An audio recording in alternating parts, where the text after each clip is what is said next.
I'd like to introduce Melissa McEwen. Melissa is the General Manager of Trades Recognition Australia, or TRA. TRA is responsible for skills assessment for trades and related professions for individuals seeking temporary and permanent migration to Australia. Melissa has worked in the vocational education policy area for the past 6 years. It's only 6 years, Melissa. You've crammed a damn lot into the 6 years, I tell you.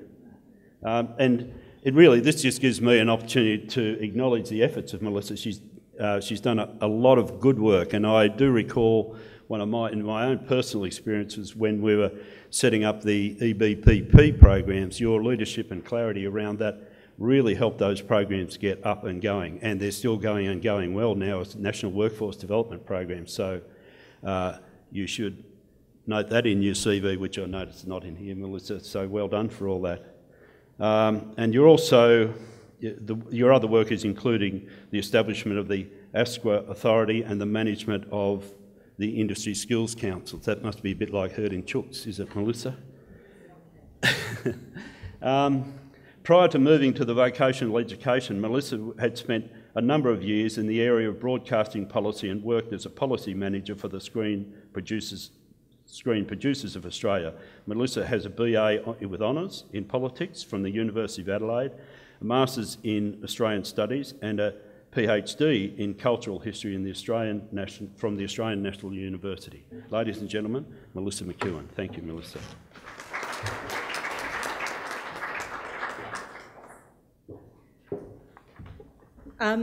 Good morning, everyone.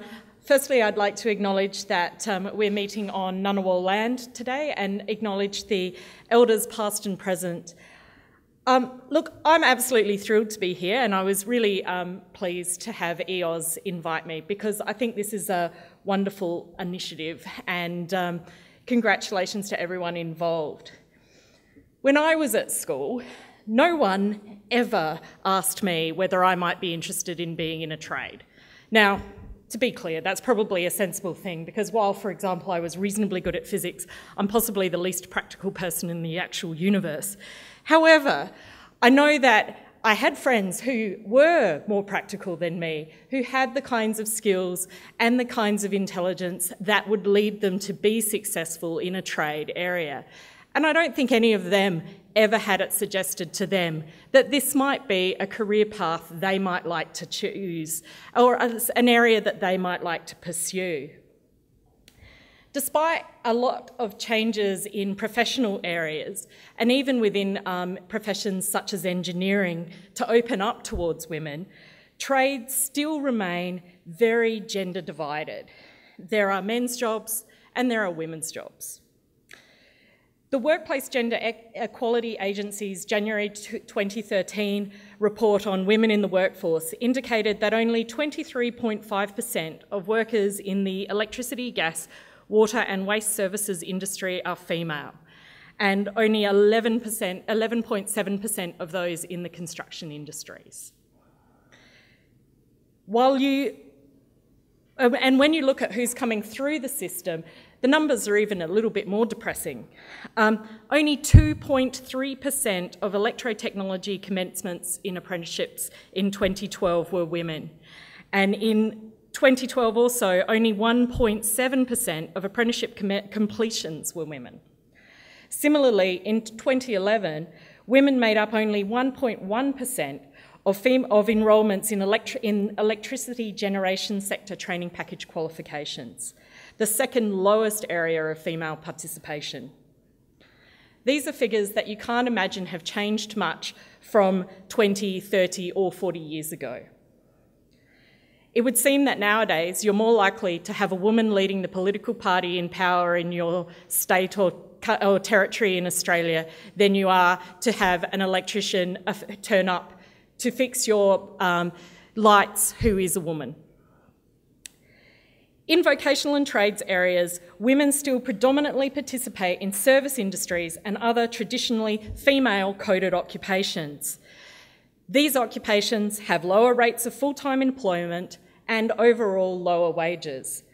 This is one of the reasons we still see such a gap in the wages of men and women more generally across society. I would acknowledge that these are not simple problems with simple solutions. If they were, you would see that the many people with goodwill within this industry would have solved these problems a long time ago.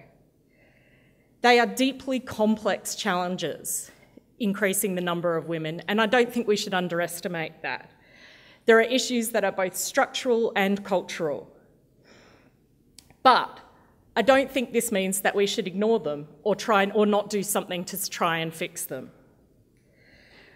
Women need to be able to see that there is a place for them in these industries. And it is wonderful that today is one of those opportunities, and that we're going to be hearing from women who have made successful careers within this industry, as well as people who are starting out in the industry. In 2011, for example, when I was involved in judging of Apprenticeship and Traineeships of the Year awards, 2 State Apprentices of the Year winners were female electricians. Rebecca Langley from Northern Territory, who became an electrical apprentice after working for 10 years in the hospitality industry, and Jessica Meek from Queensland, who had won a Girls with Spark Apprentice Scholarship. These are the kinds of examples that it's great to see, so that women can see themselves reflected and that there is a place for them within this industry. Women like this, and the women that we'll be hearing from today within the industry, can demonstrate that there is a place, but they can also be able to give us some clue as to some of the challenges that they face. They'll be able to tell us what some of those barriers for women are and potentially help us find solutions to how to address those.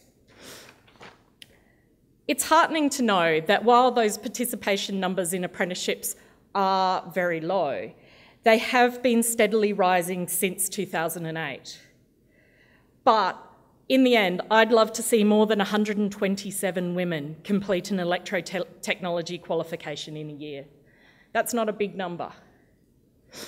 I'd like to think that when my nieces grow up, they will have as many options and as many possibilities as my sons, and that if they want to build wind turbines, repair power lines, or create complex power circuits, they will see this industry as a place that will be welcoming for them. Have a great conference day today, and I'm looking forward to hearing from everybody speaking. Thank you.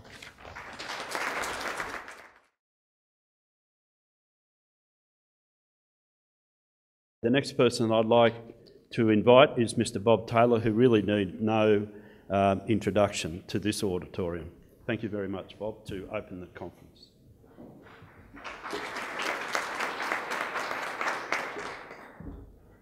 Thanks, Ross, and look, I really like to thank everybody that's attended here, because it's very important for our industry that that we involve 51% of the population in our technology, and we also give those 51% of the population, which is obviously female, the chance to expand into a career that has been a lifelong career for me and a very rewarding career. Not just for me, but for my life as an electrical contractor. My wife was involved in the contracting industry. She started off doing the books, if you like, and then graduated to phone diagnostics on stove repairs when somebody rang up and asked how to fix their automatic oven on their stoves, which did us out of money like you wouldn't believe, but never mind. She was a technology, a whiz at automatic ovens, and was a great service to industry, and ran my business after I'd left it for a number of years. So I've been involved in this industry. It's been a great career for me and for my family, and I see no reason why an opportunity for every family to be able to be involved in this industry. The reasoning for our conference really is, if you look at the statistics, and Melissa touched on it, but we have got an abysmal record on the involvement of females in our industry, right from engineering down. It came home to me really from looking at skills shortages and the availability of labour, and why we don't tap into the 51% of the population to satisfy those skills is something that still astounds me, and why the perception of the job is that it's a dirty job. Probably we go back to what Melissa said eventually earlier was that the cultural differences right down in primary school and infant school is that there's men's and women's jobs. That has changed.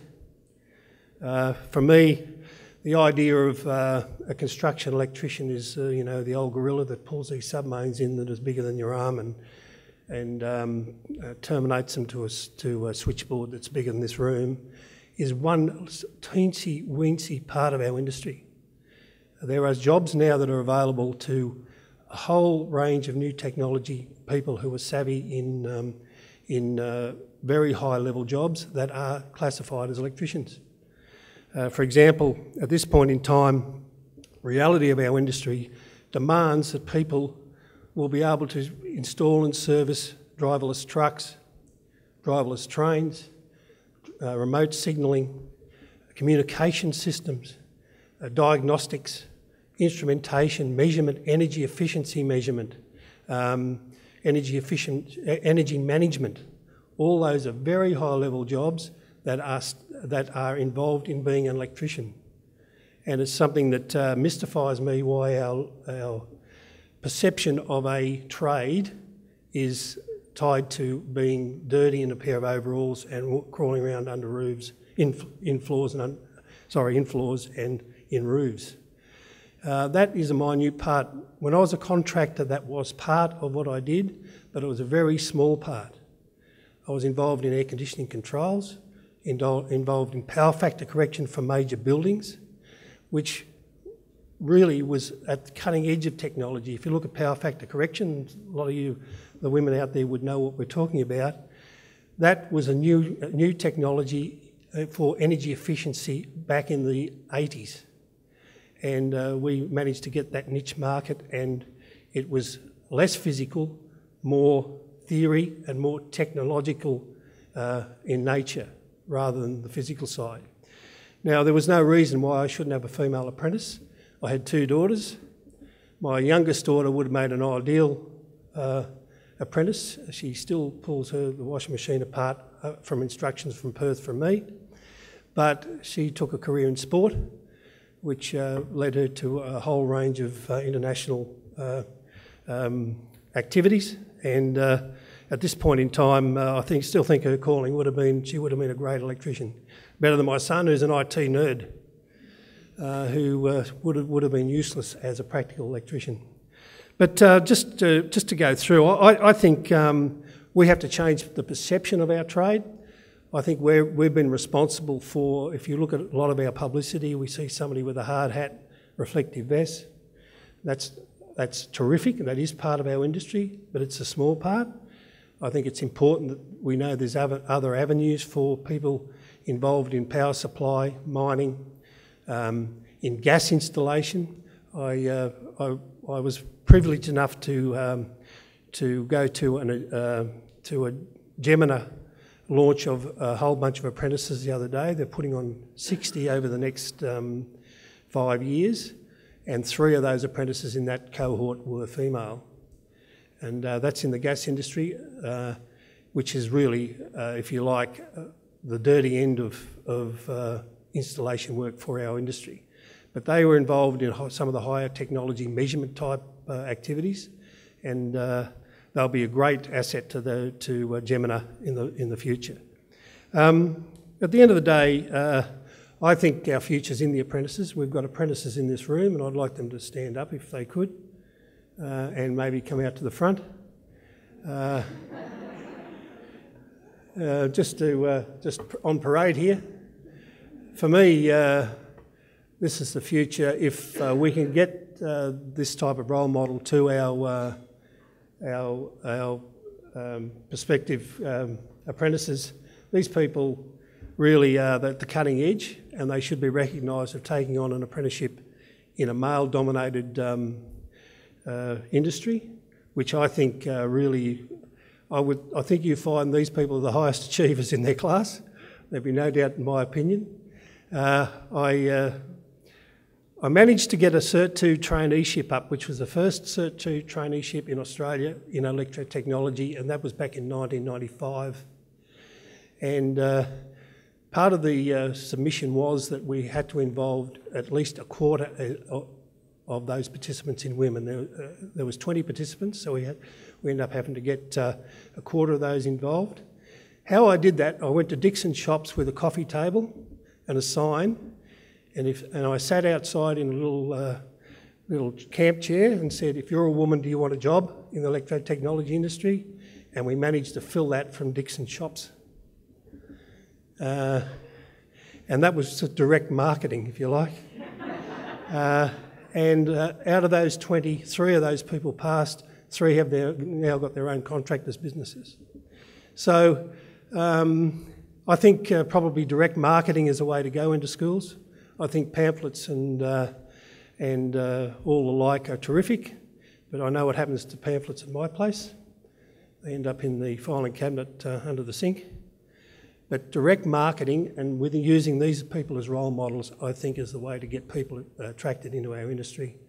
And it seems to me that it's something that's going to have to be, it's a necessity for our industry to address skill shortages, but also give people a chance in an industry that gives them a career for life. I'd just like to welcome everybody and thank the speakers for coming. And we'd like to try and make this an annual event. We'd like to try and expand it, make it a little bit more expansive and integrate other people into this forum. I'm talking to Engineers Australia at the moment about whether they'd like to join us in having this conference annually, and hopefully they'll agree and we'll get stuck into it over the next coming years. Thank you.